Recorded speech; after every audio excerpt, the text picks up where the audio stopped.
That's good. Well, thank you so much for helping my project. Could you say a couple words about yourself?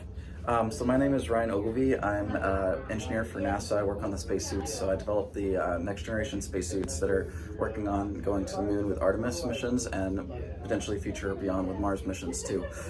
So I'm also working a lot to support the contractors that are building the spacesuits going forward.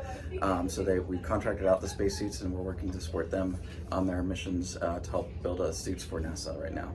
Well, that is awesome. I think it'd be silly to ask you if you knew we were going back to the moon. But would you be Yes, we are. surprised that most of the people I talk to just out on the street have no clue that we're going back to the moon? It's not completely surprising, but because I have heard that before, but it is unfortunate that it isn't known as well as it should be out here. Yeah. What do you think about us going back to the moon as opposed to maybe other destinations or doing something else? I think it's the next viable step that we need to actually take before we can get to the next spaces. If we try to jump too far and go to Mars right now, we wouldn't be ready because we need to use the moon as both exploring that beyond just a one-off mission like Apollo era stuff. We need to actually go there, stay there, learn to live there before we can learn to live long durations to go back to say to go to Mars. That makes sense. You practice close, like set up the tent in your backyard before you go out into the middle of the wilderness. Exactly. Yeah, you got to practice.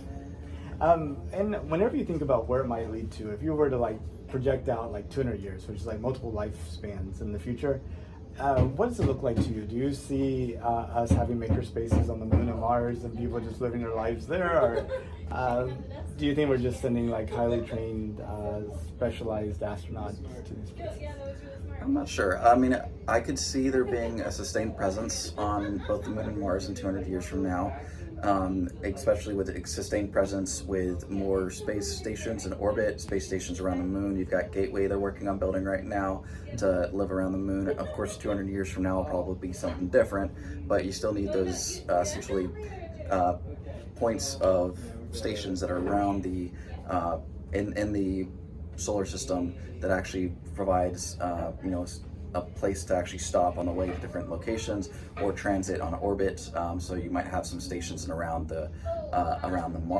Mars, as well as bases on Mars, stations around the moon, stations around the Earth. All of those providing logistical support one place to another, as well as a lot of resource utilization from the moon and Mars. So actually taking the dust from the moon and Mars and turning it into something useful, so we don't have to keep producing things, say anything from the micro amounts of water we can find on it to actually using the dirt to help create our structures and create the base for the structures there. You use what you can find in the location there rather than carting it all up there, because that is costly and expensive, and you also protect yourself from radiation and things like that, and sometimes that's just sheer volume of mass that you have to work with, so you got to work with what you got. That makes sense. Live off the land, as they say, or in situ resource utilization. It is, ISRU. So would you take a trip to space? That's been a good question. I feel like given opportunity, maybe I'd wait for it to be a little bit safer and know that it's like a lot more flights have been gone. I might, if it's given the right opportunity, right time. I thought about applying to be an astronaut, but I have not yet applied. Maybe next time it comes around, I'll try applying. But it's definitely an adventure out there, and there's a lot of risk involved. It's not a zero risk game. It's a lot that it takes out of you, I think, from like the people who are astronauts that kind of have to give up a lot of their everyday life to become an astronaut, but it comes with some pretty nice perks, huh? So do you think you'll have the opportunity to go to space? I mean, even if you don't become an astronaut through traditional means?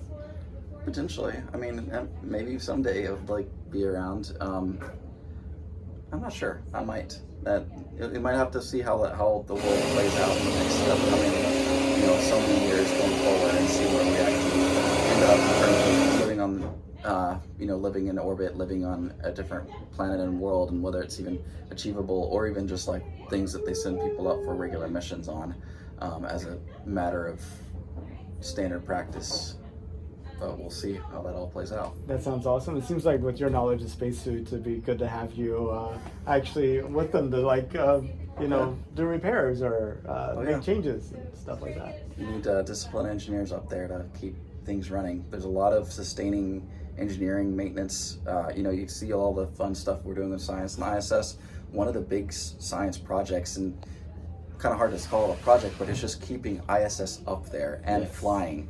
That in itself is a project of understanding all the failure modes, all the different things that could fail, things that might may or may not last very long, understanding what lasts well, what doesn't last well, and what we need to do to make sure things sustain over long periods of time, and how to manage the logistics of resupplying missions that keep things running over time. That's a very complex process, as well as actually living in space for long duration. You got all the basic science projects, just like freak out something, see how it operates in space.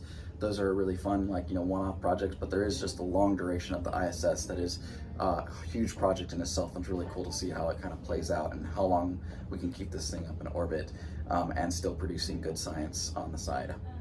Well, that's exciting. Well, Ryan, thank you so much for your time. It's such a pleasure to get to talk to you and to be able to capture your thoughts. For sure. Happy to help.